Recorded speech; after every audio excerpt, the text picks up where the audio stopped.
آج صبح سے ہی سخت گرمی پڑنا شروع ہو گئی تھی۔ پسینہ تھا کہ بہہ چلا جا رہا تھا۔ وسیم تولیے سے پسینہ پونچھتا اور پھر کھیلنا شروع کر دیتا۔ کھیل پورا کرنے کے بعد وہ ہانپتا ہوا کورٹ سے نکل گیا اور ٹینس کا ریکٹ اس نے عارف کے حوالے کیا اور کلب سے باہر نکل آیا۔ شام ڈھلنے لگی تھی اور رات پڑاؤ کی تیاریوں میں مصروف تھی۔ مین شارع کی دکانیں جگمگا اٹھی تھیں۔ وہ کلب کے باہر فٹ پاتھ پر کھڑا سوچ رہا تھا کہ پیدل چلا جائے یا ٹیکسی وغیرہ کر لے۔ اس کا فلیٹ قریب ہی تھا۔ اس سے کچھ فاصلے پر ایک مرد اور عورت بھی ٹیکسی کے انتظار میں کھڑے تھے۔ سڑک کے پار مخالف سمت میں ایک کار کھڑی ہوئی تھی جس میں دو افراد اگلی سیٹ پر بیٹھے ہوئے تھے۔ وہ ابھی مشکل سے 10-15 قدم آگے گیا تھا کہ ایک نسوانی آواز نے چیخ کر کہا، خبردار، تمہارے پیچھے۔ وہ فوراً رک گیا اور خطرے کے احساس کے ساتھ ہی پھرتی سے گھوما اور بائیں جانب ہٹ گیا۔ اس حرکت نے اسے بچا لیا۔ حملہ آور اپنی جونٹ میں آگے بڑھتا چلا گیا۔ وہ گھٹے ہوئے مضبوط بدن مگر پستہ کا مت شخص تھا۔ اس کے ہاتھ میں ایک موٹا سا ڈنڈا تھا جس کی لمبائی 1 فٹ سے زیادہ نہ ہوگی۔ اس ڈنڈے سے اس نے بھرپور وار کیا تھا جو خالی گیا تھا۔ بھاری جسامت کے باوجود وہ بلا کا پتھریلا تھا۔ یہی وجہ تھی کہ وہ فوراً ہی سنبھل کر پلٹا اور ایک بار پھر پوری قوت سے وسیم پر ڈنڈے کا وار کیا، مگر اب وہ بھی اس حملہ آور کو جواب دینے کے لیے تیار تھا۔ اس نے انتہائی چابک دستی کا مظاہرہ کیا اور بائیں ہاتھ سے اس کی کلائی پکڑ لی اور دائیں ہاتھ کا زوردار گھونسا اس کے جبڑے پر رسید کر دیا۔ حملہ آور کے حلق سے کراتی ہوئی آواز خارج ہوئی۔ اس نے پیچھے ہٹنے کی کوشش کی جیسے میدان چھوڑنے کا ارادہ کر لیا ہو، مگر وسیم نے حملہ آور کی کلائی نہ چھوڑی اور نہایت پھرتی سے اس کی گردن دبوچنے کی کوشش کی کہ وہ پیچھے ہٹ گیا۔ کلائی ہنوز وسیم نے دبوچے رکھی تھی۔ حملہ آور نے مکہ رسید کیا جو اس کے شانے پر لگا۔ جواب میں اس نے لات چلا دی اور ساتھ ہی اس کی کلائی چھوڑ دی۔ حملہ آور چیخ کر فٹ پاتھ پر گرا اور پھر وسیم نے اس کے اٹھنے کا انتظار کیے بغیر ہی بھاگنا شروع کر دیا۔ موڑ سے پہلے وسیم نے گھوم کر دیکھا۔ کلب کے سامنے مخالف سمت میں کھڑی کار تیزی سے روانہ ہو گئی۔ کلب کے سامنے کھڑا جوڑا حیرت سے آنکھیں پھاڑے وسیم کو دیکھ رہا تھا۔ کچھ فاصلے پر کھڑے لوگ زور زور سے چلا رہے تھے۔ دوسرے ہی لمحے وسیم منہ کے بل فٹ پاتھ پر پڑا تھا۔ اس کی آنکھوں کے آگے تارے ناچنے لگے۔ اسی دوران اس کے دونوں ہاتھ سامنے ٹٹولتے ہوئے کسی سڈول اور گداغ چیز سے ٹکرائے اور چند لمحے بعد جب وہ کچھ دیکھنے کے قابل ہوا تو گھبرا کر اپنے ہاتھ ہٹا لیے۔ اس نے کسی سٹول پنڈلیوں کو پکڑ رکھا تھا اور پھر اسے گرتی ہوئی وہ خوبصورت لڑکی بھی نظر آ گئی۔ اگر آپ گور چکے ہوں تو اٹھ جائیں، میں آپ کے بوئے سے دبی بلکہ مری جا رہی ہوں، لڑکی نے قدرے چڑھ کر کہا۔ وسیم بدحواسی کے عالم میں سنبھل کر اٹھا اور شرمسار سے لہجے میں اس خوبصورت لڑکی سے بولا، مجھے بے حد افسوس ہے، آپ کو چوٹ تو نہیں آئی؟ کہتے ہوئے اس نے اسے سہارا دینے کے لیے اپنا ہاتھ بڑھایا مگر لڑکی نے اس کا ہاتھ جھٹک دیا اور کھڑی ہو کر اپنے کپڑے جھاڑنے لگی۔ یہی وہ وقت تھا جب وسیم کو حملہ آور کا خیال آیا۔ پھر وہ اس لڑکی سے بولا، مجھے افسوس ہے، دراصل کسی نے مجھے قتل کرنے کی کوشش کرنا چاہی تھی، میں جان بچا کر بھاگ رہا تھا کہ آپ سے ٹکرا گیا۔ میں جانتی ہوں میں نے ہی چلا کر آپ کو خبردار کیا تھا۔ آپ کو زیادہ چوٹ تو نہیں آئی ڈاکٹر؟ ڈاکٹر؟ وہ یکدم چونکا۔ نہیں، میرا خیال ہے کہ نہیں، وسیم نے کہا اور اسی لمحے گزرتی ہوئی ایک ٹیکسی کو ہاتھ دیا۔ ٹیکسی ان کی برابر آ کر رک گئی۔ یہاں رکنا خطرناک ثابت ہو سکتا ہے، آؤ جلدی کرو، وسیم نے لڑکی سے کہا، لیکن جیسے ہی وسیم نے قدم آگے بڑھایا اس کے گھٹنے میں اتنی زور کی ٹیس اٹھی کہ اگر لڑکی پکڑ نہ لیتی تو وہ وہیں گر پڑتا۔ پھر اس نے ہی اسے سہارا دے کر ٹیکسی میں بٹھایا۔ وہ جلد میں گھر پہنچ گئے۔ لڑکی کچھ بولڈ اور ہمت والی تھی، یا پھر اس میں وسیم کی صورت کا بھی دخل تھا کہ وہ خوبصورت لڑکی اسے سہارا دے کر اندر فلیٹ میں لے گئی۔ وسیم کو تو یوں زیادہ چوٹ نہیں آئی تھی، بس اس کا ٹخنا معمولی سا چھل گیا تھا۔ تاہم وہ بہت شرمندہ تھا کہ اس شریف لڑکی کو اس کی وجہ سے اتنی پریشانی ہوئی، لہٰذا وہ ایک بار پھر اس سے معذور خانہ انداز میں بولا، تمہارا بہت بہت شکریہ، میری وجہ سے تمہیں جو زحمت ہوئی اس کی میں تلافی تو نہیں کر سکتا، لیکن کافی ضرور پیش کر سکتا ہوں۔ آپ باتھ روم جا کر فرسٹ ایڈ لے لیں، کافی میں بنا لیتی ہوں۔ لڑکی نے اس کی طرف دیکھتے ہوئے مسکرا کر کہا اور وسیم کے اندر ایک دوسرا دھماکہ ہوا۔ پھر اس سے پہلے کہ وہ اسے منع کرتا، لڑکی کچن میں داخل ہو چکی تھی۔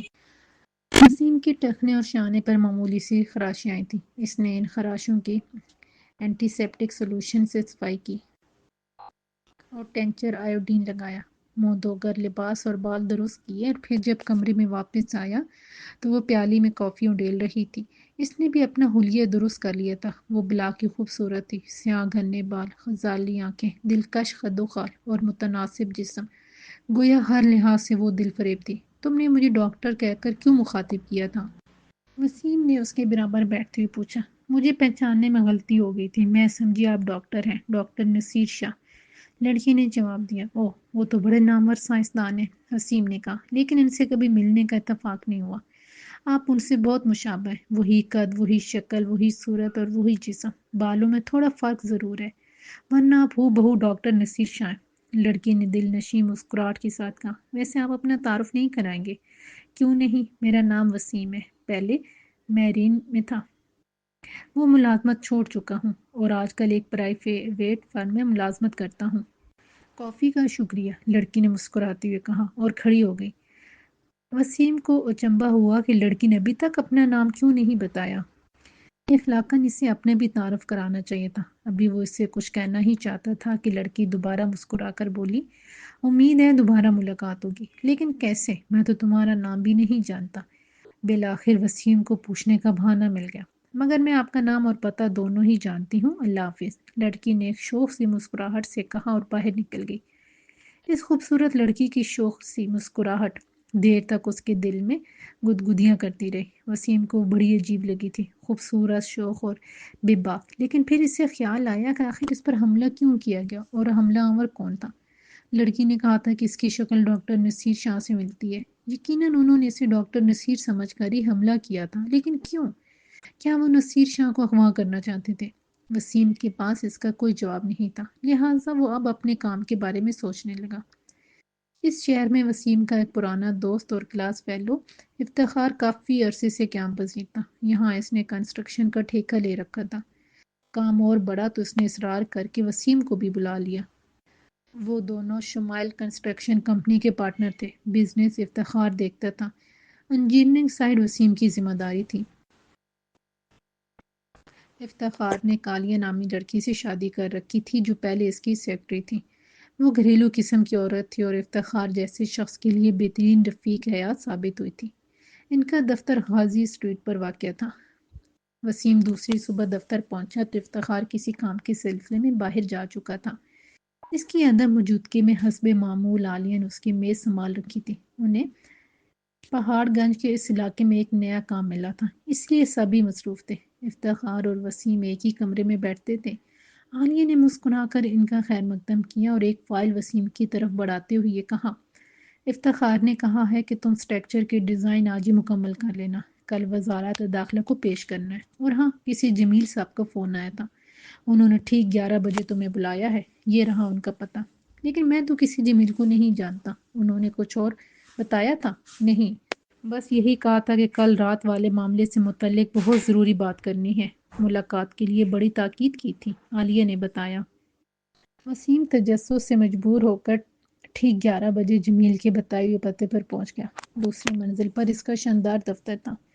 ایئر کنڈیشنز کمرے میں بیٹھی ہوئی ایک پرکشش لڑکی نے اس کا استقبال کیا اور نام سنتے ہی اسے جمیل کے کمرے میں پہنچا دیا۔ اس کا آفس اس قدر شاندار تھا کہ وہ جمیل کی عمارت کا بخوبی اندازہ کر سکتا تھا۔ مہاگنی کی ایک بیضوی میز کے گرد ایک بھاری بھرکم اور پختہ العمر آدمی دیکھ کر وہ حیران رہ گیا۔ اس نے اٹھے بغیر مسافہ کے لیے وسیم کی طرف اپنا ہاتھ بڑھا دیا۔ بہت اچھا ہوا کہ تم آ گئے وسیم، میں تمہارا ہی منتظر تھا، اس نے مشفقانہ لہجے میں خاصی بے تکلفی سے کہا، جیسے دونوں ایک دوسرے کو کافی عرصے سے جانتے ہوں۔ آپ کی بڑی مہربانی، وسیم نے حیران ہوتے ہوئے جواب دیا۔ وہ خاموشی سے اس کی طرف دیکھ رہا تھا۔ وہ کچھ اس طرح وسیم کا جائزہ لے رہا تھا جیسے اطمینان کرنا چاہتا ہو کہ وہ واقعی وسیم ہی تھا یا کوئی اور۔ کئی بار اسے سرتپا دیکھنے کے بعد اس نے کہا، حیرت انگیز، تم بلا شبہ کام کے آدمی ہو۔ میں سمجھا نہیں، آپ کس کام کے بارے میں بات کر رہے ہیں؟ وسیم نے سوالیہ نظروں سے اس کی طرف دیکھا۔ بڑا اہم کام ہے، وہ بولا، یقین نہیں آتا کہ جو کچھ میں دیکھ رہا ہوں وہ واقعی حقیقت ہے، بس ذرا بالوں کا انداز بدلنا ہوگا، پھر کام بن جائے گا۔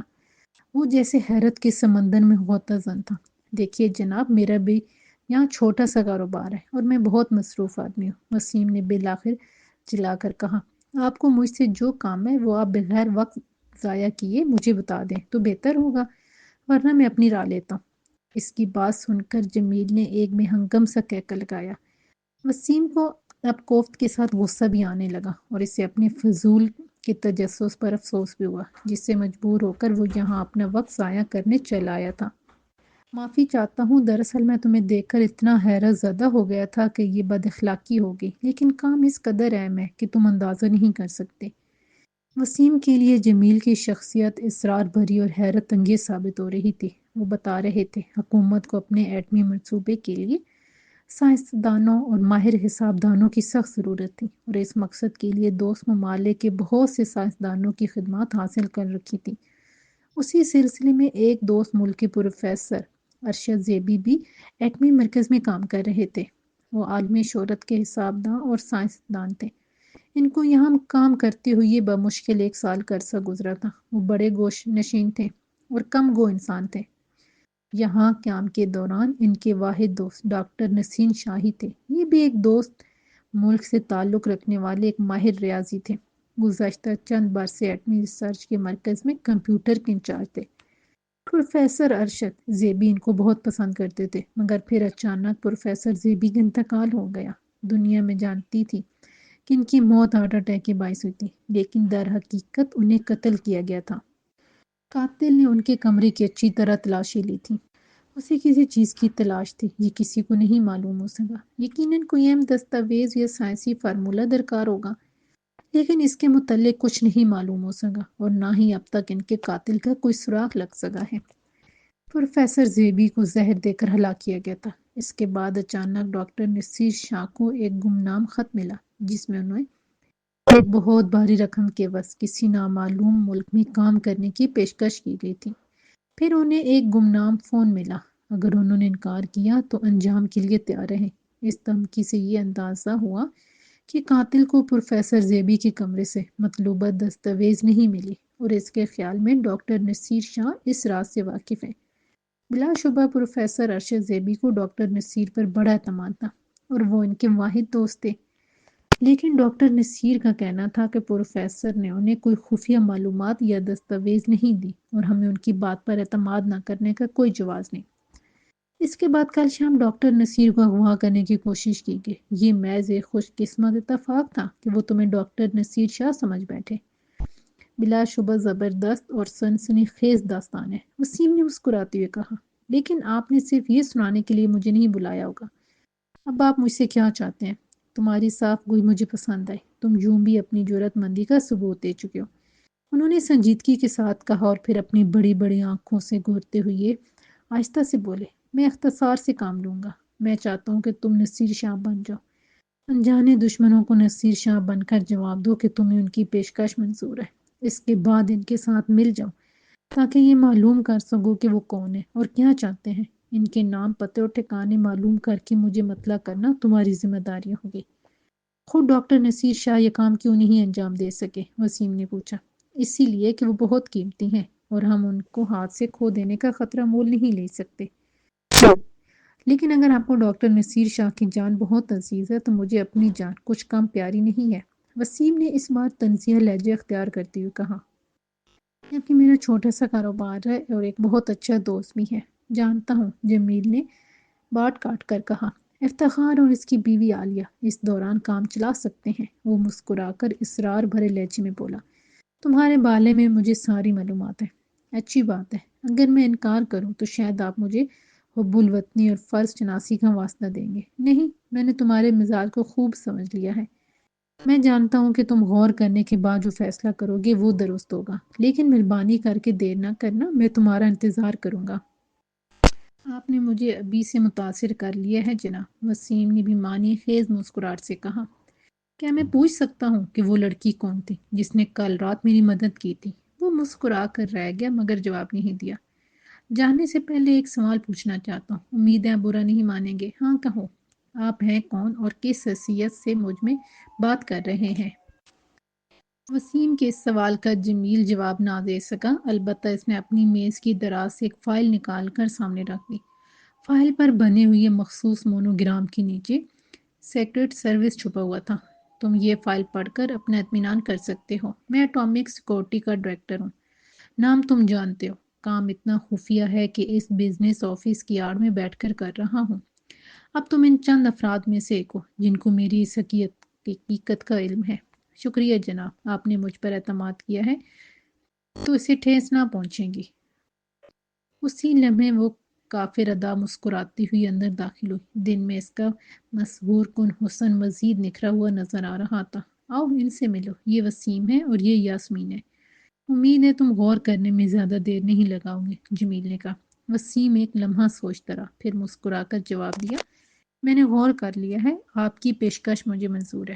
مجھے معلوم تھا تم یہی جواب دو گے۔ یاسمین، تم انہیں اپنے ساتھ لے جاؤ اور میری ہدایت کے مطابق عمل کرو، جمیل نے بڑی شفقت بھری مسکراہٹ سے کہا۔ آئندہ چند گھنٹوں کا وقت وسیم کی زندگی کے لیے بڑا ہے جان خیز تھا۔ یاسمین اسے اپنے آفس میں لے گئی، ایک چھوٹا سا کمرہ جس کی ہر چیز سے سادگی ٹپکتی تھی۔ وسیم اس کے لباس کی طرف دیکھنے لگا، وہ آج بھی ہلکے پنک کلر کے فراک میں تھی۔ یاسمین نے کافی اور سینڈوچ کا آرڈر دیا اور بڑی دل آویز مسکراہٹ کے ساتھ بولی، تم شاید میرے لباس پر حیران ہو رہے ہو، میں وسطی ایشین ہوں، ماں باپ بہن بھائی کوئی میرا نہیں اس دنیا میں، وہ سب ایک بم دھماکے میں شہید ہو گئے تھے۔ جمیل صاحب میرے والد کے قریبی دوست ہیں، انہوں نے مجھے یہاں بلوا لیا، اب ان کی زیر سایہ ہوں میں۔ کہتے کہتے حزن و ملال سے اسے اس قدر حسین بنا دیا تھا کہ وسیم مبہوت سا ہو کر رہ گیا۔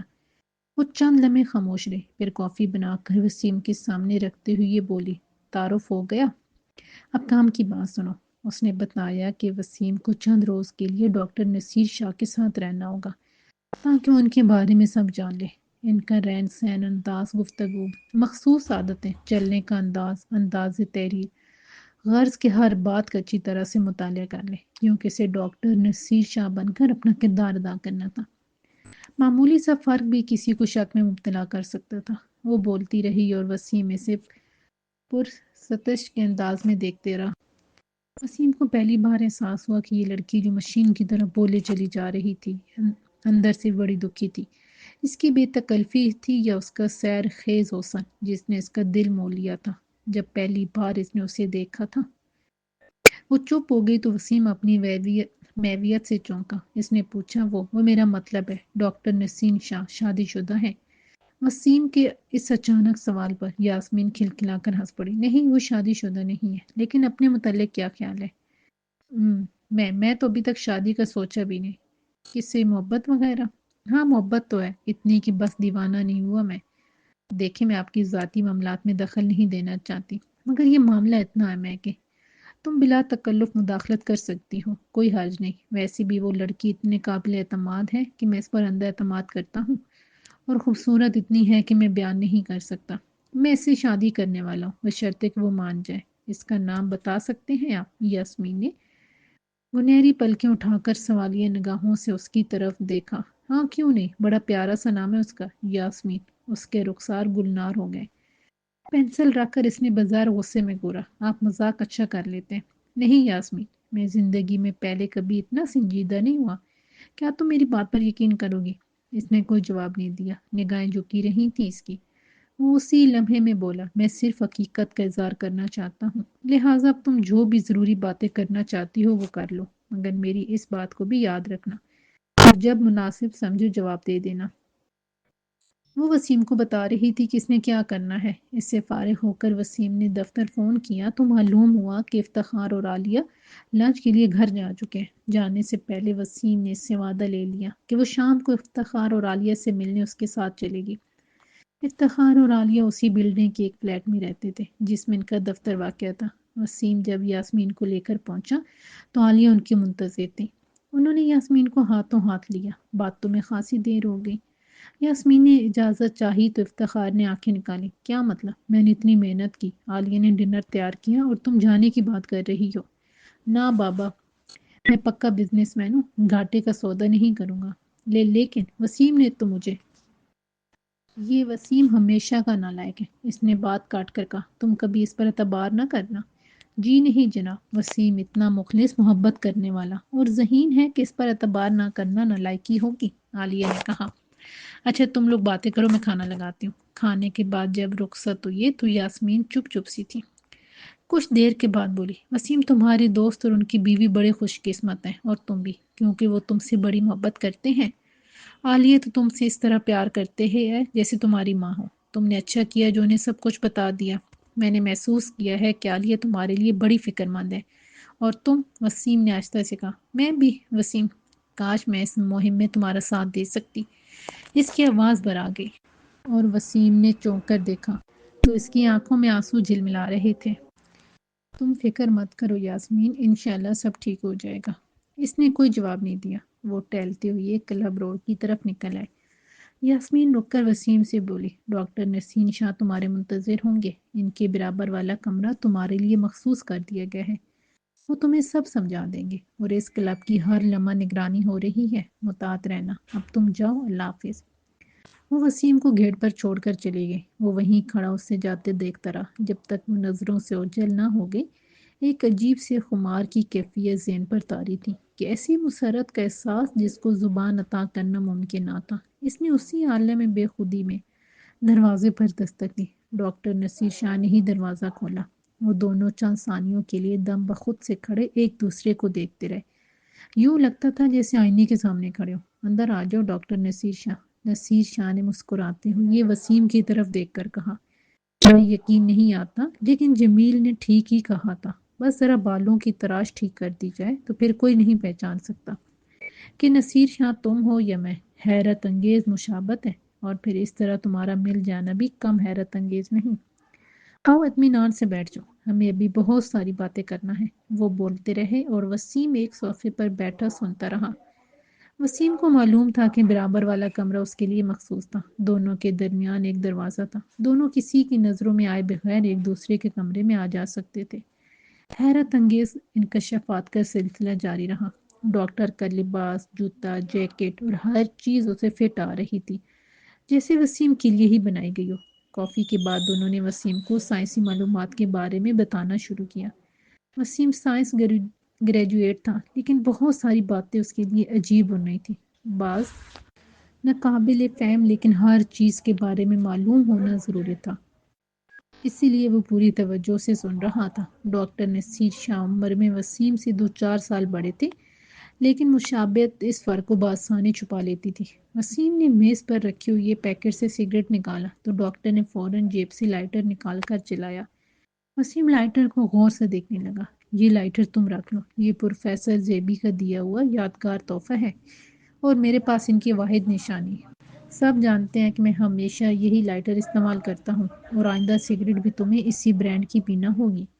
میرے لیے یہ کوئی مسئلہ نہیں، میری عادت ہے کہ 2-4 ماہ میں برانڈ تبدیل کر دیتا ہوں، وسیم نے جواب دیا۔ پھر وہ اسے اپنے حالات زندگی سنانے لگے۔ ان کا تعلق مصر کے ایک تعلیم یافتہ گھرانے سے تھا۔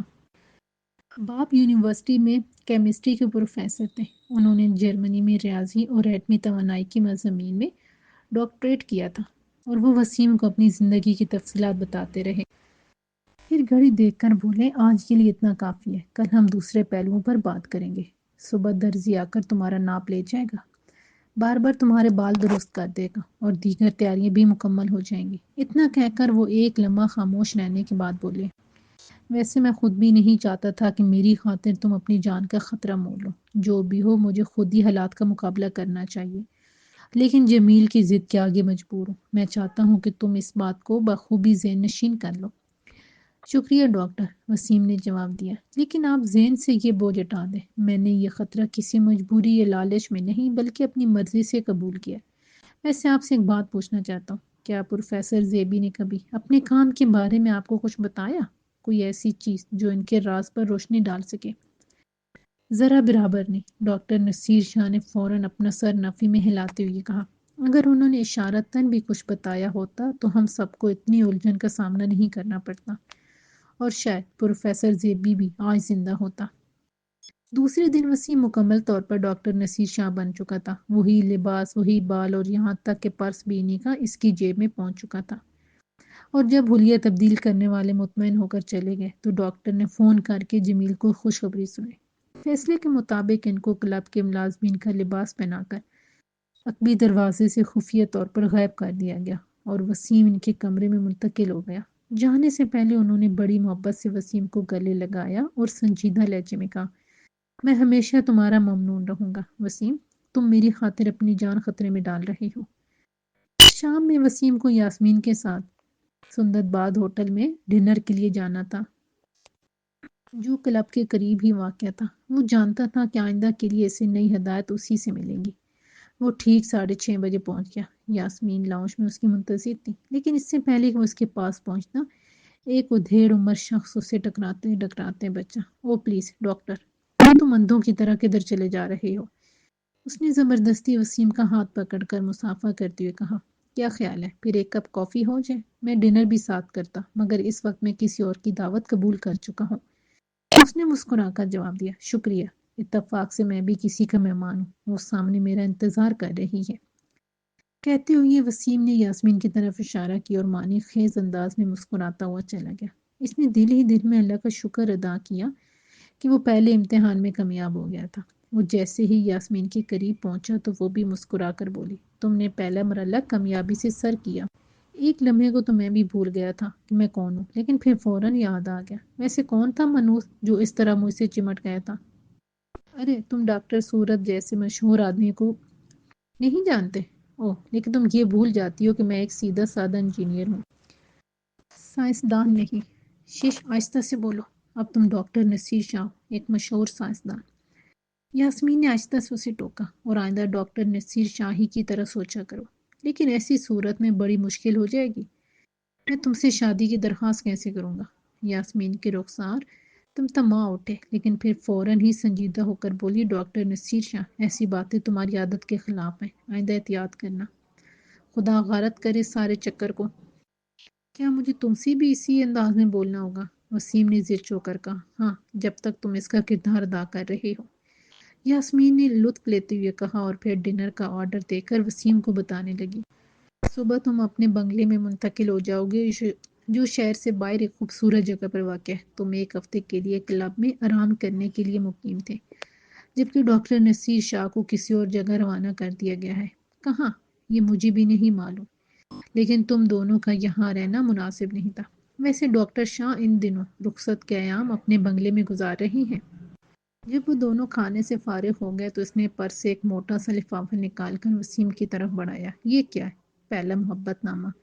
وسیم نے مسکرا کر پوچھا، جی نہیں، اتنا موٹا محبت نامہ تو میں سال بھر میں بھی نہ لکھ سکتی، اس میں نقد رقم ہے تاکہ تمہیں چیک کیش کرانے کی زحمت نہ ہو۔ اس نے مسکراتے ہوئے کہا، صبح تم اپنے بنگلے پر پہنچ جاؤ گے، تم کو لینے کے لیے گاڑی کلب آ جائے گی۔ اور تم سے ملاقات کب ہوگی؟ ایک ہفتے بعد، یاسمین نے ہنستے ہوئے جواب دیا، تمہیں اب اپنے کام پر توجہ دینا ہے۔ ایک ہفتے کی جدائی؟ میں تو مر جاؤں گا۔ نہیں ڈاکٹر، تمہیں زندہ رہنا ہے، اپنے لیے نہیں تو دوسروں کے لیے۔ یہ کہتے ہوئے وہ اتنی تیزی سے نکل گئی کہ وسیم کا سوال اس کے لبوں پر ہی دم توڑ گیا۔ ڈاکٹر نصیر شاہ کے روپ میں رہتے ہوئے وسیم کو کئی دن گزر گئے اور اس دوران کوئی غیر معمولی واقعہ رونما نہیں ہوا۔ وسیم اب اس تنہائی کو زندگی سے بور ہونے لگا تھا۔ نصیر شاہ کا چھوٹا سا یہ بنگلہ سادگی اور نفاست کا نمونہ تھا۔ ضرورت کی ہر چیز موجود تھی، کتابوں کا بڑا قیمتی ذخیرہ تھا جس میں ہر موضوع پر کتابیں موجود تھیں۔ ایک ملازمہ روز صفائی کرنے آ جایا کرتی تھی۔ وسیم ڈاکٹر کی کار پر کھانے شہر جاتا اور کچھ دیر ہوٹلوں میں گزار کر واپس آ جاتا۔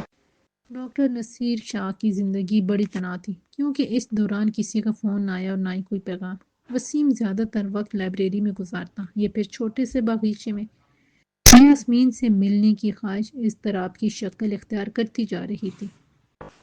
وہ شہر جاتا تو نگاہیں اس کو تلاش کرتی رہتی تھی، لیکن وہ ظالم لڑکی کہیں نظر نہیں آئی۔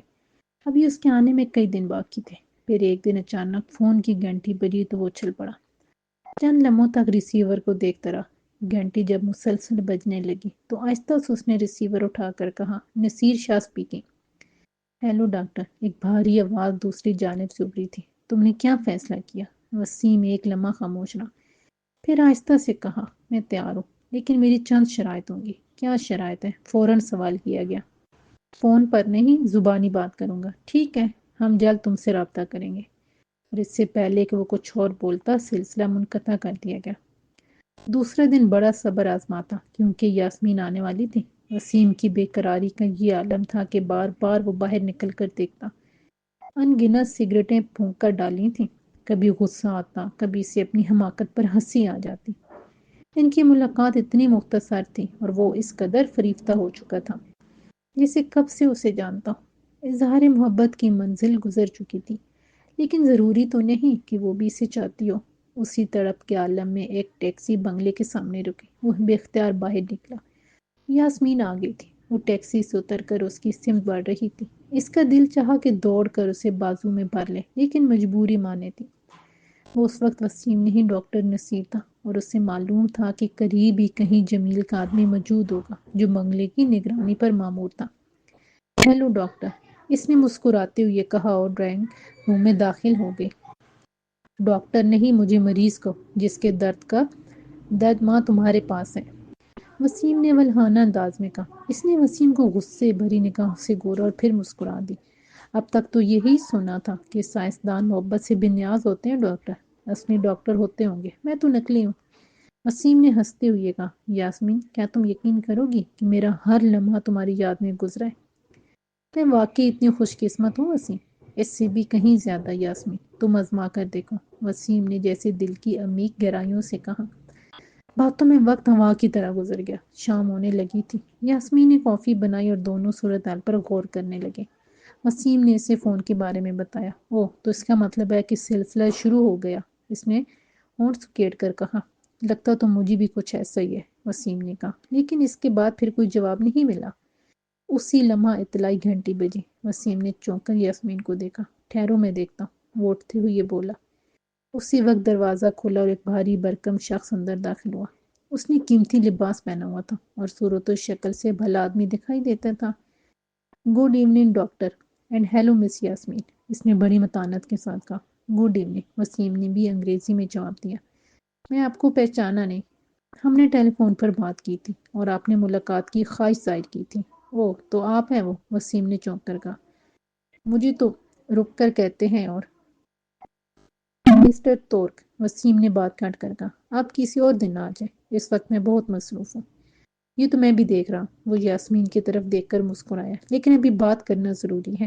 نہیں، وسیم نے قدرے برہمی سے کہا، میں ضروری نہیں سمجھتا، آپ کسی اور دن آ جائیں۔ نہیں ڈاکٹر، میرے پاس اتنا وقت نہیں ہے، آپ کو آج ہی چلنا ہے، بلکہ ابھی۔ واٹ نان سینس، وسیم کو غصہ آ گیا اور آگے بڑھ کر دروازہ کھولتے ہوئے بولا، آپ ابھی اور اسی وقت باہر نکل جائیے ورنہ۔ یہ کہتے ہوئے وسیم نے دانستہ تہدیدی انداز میں اپنا جملہ ادھورا چھوڑا۔ یاسمین گھبرا کر آگے بڑھی، لیکن اجنبی اس سے پہلے ہی دروازے کی طرف روانہ ہو چکا تھا۔ اسے وسیم کھولے کھڑا تھا۔ اس کے پاس پہنچ کر وہ رکا۔ اس کی آنکھیں سرد تھیں۔ سرد لہجے میں وہ وسیم سے بولا، ڈاکٹر، میں تمہیں اتنا احمق نہیں سمجھتا تھا۔ یہ کہتے ہوئے اس نے بڑے اطمینان سے جیب سے ریوالور نکالا اور نال اس کے سینے پر رکھ دی۔ اندر چلو اور خبردار کوئی حرکت نہ کرنا۔ اس نے دروازے سے وسیم کا ہاتھ ہٹا دیا اور آواز دی، کلاس کو اندر آ جاؤ۔ ایک دیو کا مت خطرناک صورت والا شخص اندر داخل ہوا۔ اس کا رنگ ٹماٹر کی طرح سرخ تھا، جسم فولاد کی طرح گٹا ہوا۔ اس نے چمکدار کپڑوں کا سوٹ پہن رکھا تھا۔ انہیں دیکھ کر اس نے اپنی کیپ اتاری تو وسیم نے دیکھا کہ اس کی تربوز جیسی کھوپڑی گنجی تھی۔ وہ اتنا تندومند اور طاقتور آدمی تھا کہ دیکھ کر ہی خوف آتا تھا۔ والد نے مسکرا کر کہا، آپ ضد نہ کرتے تو اس کی ضرورت پیش نہ آتی۔ اس نے ریوالور کی سمت دیکھ کر کہا، اب آپ چلنے کی تیاری کیجیے۔ تم پاگل ہو گئے ہو، اتنی جلدی چلنا کیسے ممکن ہے؟ میرا پاسپورٹ یہاں ہے، نہ میں نے بینک سے رقم نکلوانی ہے اور نہ۔ ساری فکر چھوڑو، اس نے بات کاٹی، بس 5 منٹ میں تیار ہو جاؤ ڈاکٹر، وقت بالکل نہیں ہے۔ تم جہاں چل رہی ہو وہاں کے لیے پاسپورٹ کی ضرورت ہے اور نہ ہی رقم کی۔ تم سچ مچ پاگل ہو گئے ہو، بھلا یہ کیسے ممکن ہے؟ فرض کرو میں انکار کر دوں تو؟ اس نے بڑی شفاف نظروں سے وسیم کی طرف دیکھا، اس سے کوئی فرق نہیں پڑے گا، ہم تمہیں زبردستی لے جائیں گے، تم اگر یہی چاہتے ہو تو۔ تورک نے کہتے ہوئے سلاسکو کی طرف دیکھا، اگر یہ اب بھی راضی نہ ہو تو تم جانتے ہو کہ تم نے کیا کرنا ہے؟ یس ماسٹر، سلاسکو نے تفہیمی انداز میں سر ہلایا۔ میں سمجھ گیا، بحث بیکار ہے۔ اوکے، میں سوٹ کیس میں اپنے کپڑے اور کاغذات وغیرہ رکھ لوں۔ اس کی بھی ضرورت نہیں، البتہ اگر اپنے کام سے متعلق کوئی خفیہ ڈائری ہے تو وہ ضرور لے لو۔ اس نے ریوالور کی نال لہراتے ہوئے کہا۔ میری تمام معلومات کا ذخیرہ صرف یہاں ہے، وسیم نے سر کو انگلی لگاتے ہوئے کہا۔ خوب سوچ لو ڈاکٹر، اگر تم نے ہمیں دھوکہ دینے کی کوشش کی تو بہت پچھتاؤں گے۔ وسیم خاموش رہا تو آگے بڑھا۔ ٹھیک ہے، پھر دیر نہ کرو، چلو۔